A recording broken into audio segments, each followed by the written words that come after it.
Hello everyone, welcome to CNA, the daily newspaper analysis. Today we are back with the following list of topics to discuss. So let's start. The first topic says about the discrepancies in Assam's NRC. Okay, so recently what we have seen that the CAG, that is the Comptroller and Auditor General of India, has detected large-scale anomalies in the upgrading of the NRC in Assam. So we have seen that in the recent times, the NRC was a very popular uh, National Register of Citizens, which was a register prepared in respect of each village, showing the houses or holdings in a serial order, indicating against each house or holding the number and names of the person staying therein. So the register was first prepared after the 1951 census of India, and since then it has not been updated recently.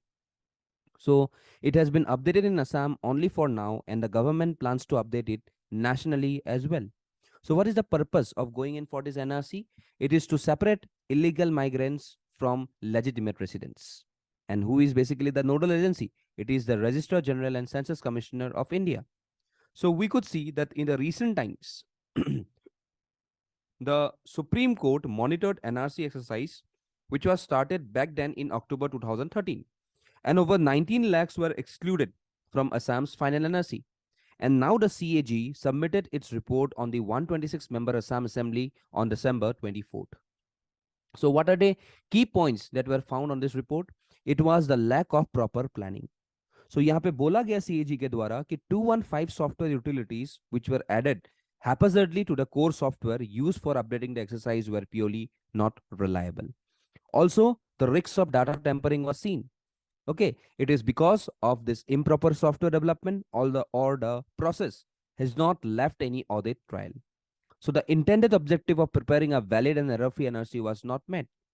Also, the project cost, which was estimated to be around 288.18 rupees crore, so we could see that it extended to rupees 1602.66 crore due to the time taken to undertake these exercises.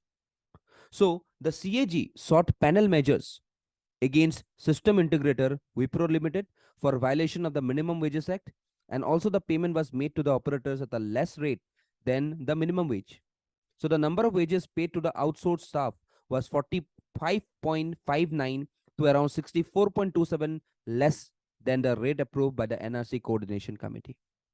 So the difference in wages allowed the undue benefit of rupees 155.83 crores to the system integrator and the labor contractor. So today we could not see the NRC elsewhere in the Northeast. So Assam is the only state in the region that undertook an exercise to update the NRC of 1951, with 24th March 1971 as the cutoff date for citizenship of a person.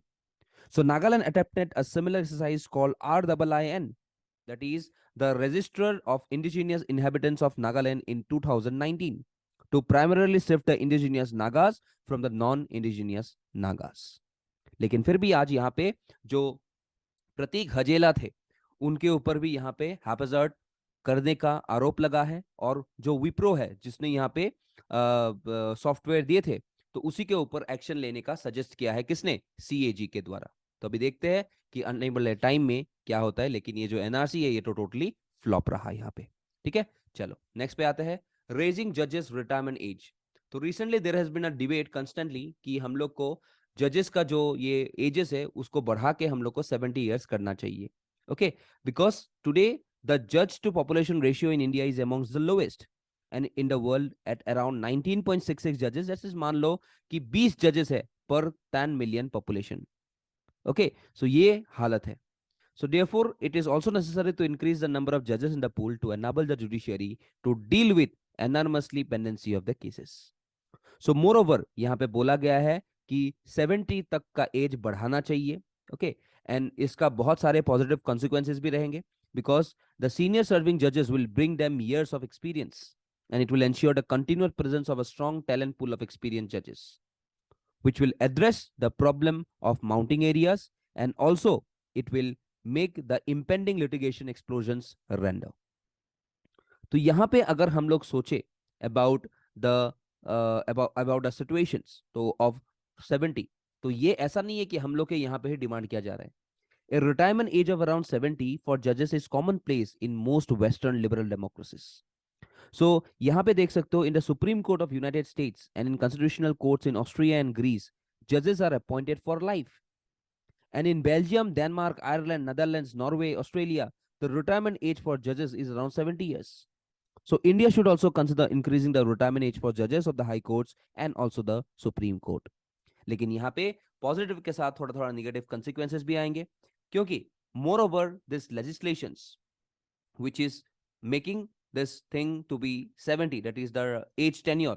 तो यहाँ पे जितने लोग हम लोग का यहाँ पे रहेंगे, तो ये जो ट्राइब्यूनल्स है, जो क्वासी जुडिशियल अथॉरिटीज है, जहां पे एक चीफ जस्टिस और एक जस्टिस और एक जज, primarily he is directly the senior most officer, तो उनका जो वैल्यू है वो गिर जाएगी. तो इसी के बेसिस पे यहाँ पे अभी डिबेट चल रहा है कि क्या होंगे क्या नहीं होगा, क्योंकि अभी प्रेजेंट टाइम में हम लोग देखते हैं कि हाई कोर्ट जज 62 तक रिटायर हो जाते हैं और सुप्रीम कोर्ट जज 65 तक रिटायर हो जाते हैं. तो उन्हीं का बढ़ाने के लिए यहाँ पे बोला गया है. तो अभी देखते हैं कि क्या यहाँ पे गवर्नमेंट डिसाइड करते हैं. That will be seen in the coming period of times. Okay, चलो नेक्स्ट पे आते हैं. CPCB report on polluted reverse. तो यहाँ पे बोला गया है कि how the polluted reverse is directly coming more and adding more and more to the pollution in our country. So the Central Pollution Control Board identified around 351 polluted river stretches in India. And amongst these river stretches, Maharashtra has the highest number of polluted river stretches. And what are the reasons behind these polluted river stretches? The first problem is the discharge of untreated or partially treated sewage from cities or towns and industrial effluents. Also, because of dumping of solid waste on river banks is a very important factor why we could see the pollution of this river stretches. जो हम लोग का gap है between sewage generation and treatment, it is very much of pathetic in our country.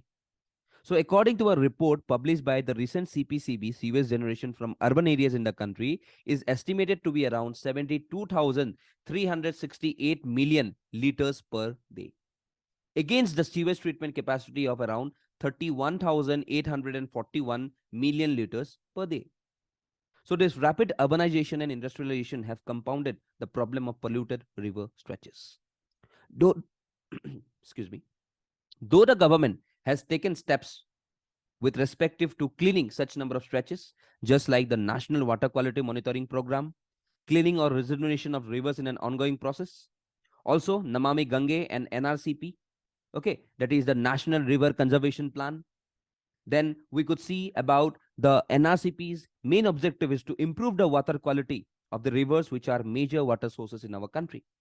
तो इसी के basis पे यहाँ पे जो NGT के हिसाब से भी बोला गया है कि इन्हें पहले हम लोग को जो स्ट्रेचेस है of reverse, they should be very much of clean, so that we could make more and more rivers utilized for some of the clean water purpose. नहीं तो आज हम लोग देख सकते हैं कि ये कितना गंदगी फैला रहे हैं और रिवर जो कि लाइफलाइन होती है वो कैसे बर्बाद होते जा रहे हैं, कैसे हम लोग वहां से ड्रिंकिंग वाटर हम लोग एक्सपोर्ट नहीं कर पा रहे हैं, just because we know that this rivers which is basically a source of clean water are getting polluted each and every continuing days. के तो उसी के बारे में ये डिस्कशन था about the polluted rivers. Next आते हैं पुर्स सीन्स. तो ये बेसिकली एक टाइप ऑफ फिशिंग है. Okay, so it reveals fault lines in the fisher community. So what is this purse seine fishing? So it is used in the open ocean to target dense schools of single species pelagic fish like tuna and mackerel. तो ये basically एक type of fishing है जो कि use किया जाता है, जो पेलागिक मतलब क्या, मिड वाटर, जो मिड वाटर फिश होते हैं टूना और मैकेरल, तो उसको कैप्चर करने के लिए ये वाला सिस्टम यूज किया जाता है. So it is used as a large vertical net to surround these dense shoals of pelagic, and once the fish is targeted and trapped in the net, it is drawn together to enclose the fish using tightening the cords of a drawstring push. So this push chain fishing is largely deployed on India's western coasts. तो हम लोग का जो western coast है यहाँ पे जो ये साइड में है, ठीक है, ये साइड में हम लोग ये पुश सीन फिशिंग बहुत ज्यादा देखेंगे. तो आज क्या क्या कंसर्न्स है यहाँ पे. So therefore, a case is directly going in the Supreme Court on the legality and other aspects of this imposed ban on this push seine fishing by various states. So during this hearing, many states supported the ban, while the union government advocated lifting the ban on push seine fishing. So what are the concerns related to this push fishing? So it is believed that the decreasing stock of small pelagic shoaling fish such as sardines, mackerel, tuna. So all this on the western coast is due to pier fishing. So however, the scientific community argues that climatic conditions including the El Nino phenomena are responsible for the declining catch. So यहाँ पे opposition and fear of fishermen using traditional methods because they believe if the ban is lifted, a further fall in the availability of these small fishes will take place along with the already decreased number. So today, this Indian oil sardines, which are very popular in Kerala, show a sharp decrease and recorded a catch of around just 3297 tons, vis-a-vis 3.9 lakh tons in 2012. So there are various number of advantages of even this pure fishing. It is very much of efficient and scientific. Also, the safety of other species is seen in this respective sector. तो आज fishing sector हम लोग का India के लिए बहुत important है because we know that today India is producing around 7.56% of the global fish production, and therefore it is directly the second largest producer in the world. And the country is also home to more than 10% of the global fish biodiversity.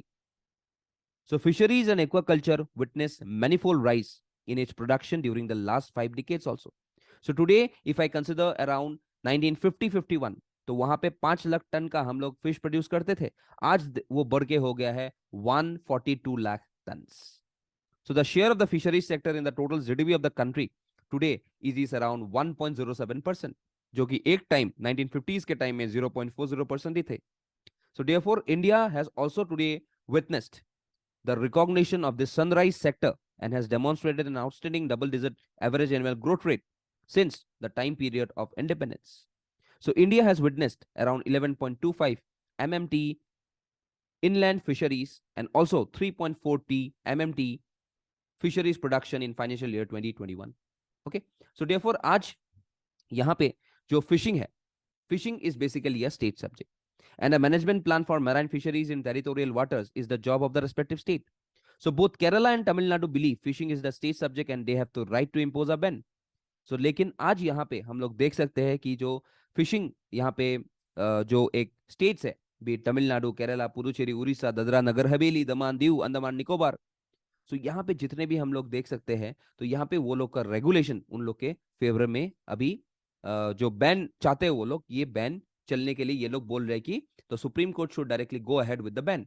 लेकिन central government यहाँ पे चाह रहा है कि ये ban हट जाना चाहिए so that we could capture more and more number of fish with such number of techniques. Okay, so therefore ये वाला चीज जो पूर्स फिशिंग है और purse seines fishing is very much seen in the western coast. तो ये बहुत ज्यादा इंपॉर्टेंट है, देख लेना, बहुत इंपॉर्टेंट चीज है. You can please go and watch a YouTube video over this respective purse fishing. तो ये देख लेना कैसे होता है वहां पे अच्छे से with a good flow of like this dynamic wave point. यहाँ पे देखा गया है कि कैसे ये फिशिंग कैप्चर किया जाता है मिड वाटर्स में. ठीक है, तो वहां पे अच्छे से रिप्रेजेंटेड किया है, देख लेना. चलो नेक्स्ट पे आते हैं. Lastly editorial constitutional silences and unconstitutional inaction. तो ये बेसिकली बोला है about the powers of governor with respective to the president. Okay, so when a constitution was adopted in our country, so the founders has deliberated given a gap to enable the future parliament to modify and amend the constitution in accordance with the aspirations and the wills of the people. So यहाँ पे जो article 200 है, so according to the article 200, when a bill is passed by the legislature of the state, it is presented to the governor and he has got 4 options. क्या क्या options है? He either will give assent to the bill, he withhold his assent to the bill, he reserves the bill for the consideration of the president, or he returns the bill to the legislature for reconsideration. So now a bill, when it is reserved to the governor, the president has got various number of its options. Okay, so the president can declare either that he has want to assent to the bill or that he withholds the assent. Therefore, provided that where a bill is not a money bill, and also when a bill is so returned from the respective president, the houses shall reconsider it accordingly within a period of 6 months from the date of the repeat of such messages. So it is not mentioned in the constitution whether it is obligatory on the part of the president to give his assent to such a bill or not. So यहाँ पे इसीलिए इस जो power है governor का 200 के अंदर, इसको क्रिटिसाइज किया गया है बिकॉज यहाँ पे बहुत सारे ऑपोजिशंस इसका फायदा उठाते हैं. Because we know governor is basically the agent of the centre.